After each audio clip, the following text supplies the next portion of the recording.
Malis ka nato tanan. Buhay mong tanan. Patay. Murag katulgo na mga kaigsunan nato. Wala naman mo to. Una sa tanan akong i-greet ang atong presidente, President Arnoldo Lugod. Sir, good afternoon. Sa atong first Vice President Villanueva. Sir, Second President Langamen, Wala naman humana. ang atong Secretary Mabakyaw, Manong Ruel, ang Treasurer nato si Sixto Budyogan.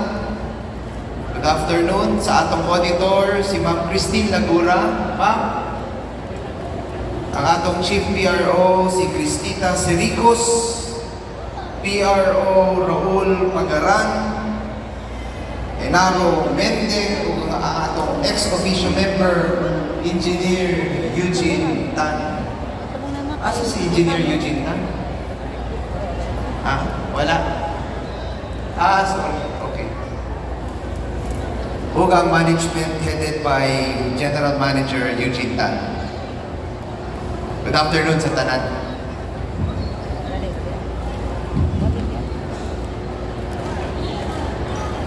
Mga kaigsunan ko, niyaging semana nakadawat ko sa imbitasyon gikan sa Buheco 1 nga mag-General Assembly sila. So nag-General Assembly sila, igo nila na ako na kung pwede go isip usa ka konsumidor, isip miyembro sa atong co-op, magpa-attendance ka dito, mag-General Assembly me sa Tubigon. Mao nga nitambong ko sa ilahang General Assembly. Ganiyang buntag.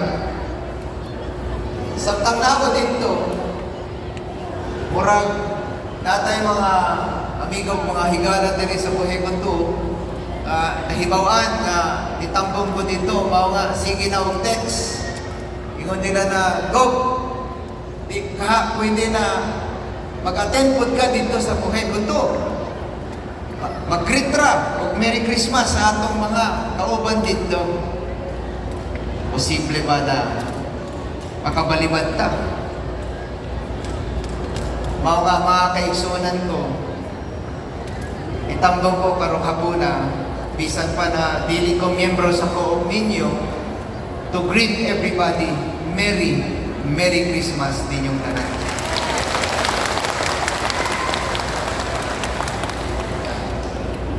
Kahibaw naman sa tanan na nag-retire na po sa politika sa lokal. Apan bisan pa na for the past 2 to 3 years, wala na ko sa katungdanan. Kaya una-una na murang ipasagda na nako o nakalimta na nako ang buhol. Dili tinuod. Kanunay man, padayon akong pasakon ang inyong mga post, mga text messages, daghan pud mag-text message nako, mutubag man ko. Siyempre, kung natay mga developments, kitanaw na ko ang mga Facebook page ninyong tanan.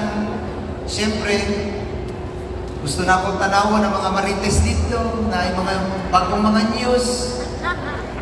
Isundan na ko ang inyong mga developments tungkol kay, of course, as former kongresista sa Tercero Distrito, as former governor, interesado kong ihapon sa mga developments diri sa Bohol. Apan sa akong mga nakita, ihapon ang mga reklamo sa mga tao. Magreklamo kabahin sa issue sa pagkaon, sa mga pamaliton sa pagkaon, and of course, ang issue sa kuryente, ang issue sa power rates. Sa una pa hangtod karon, ang issue sa agriculture, issue sa pagkaon, tungod kay sekretary man ko sa una sa agriculture, o ang issue sa kuryente, gisundan ako tungod kay ang kining duha Ang issue sa pagkaon, ang issue sa kuryente, kung kini, i-unite na to ang kining issue ha, kining duha, kini ang pinaka-bugat na gipasan. Kinabugatan na gipasan sa atong mga kaigsuunan. Dili ra diri sa Bohol, sa tibuok na sudlong Pilipino.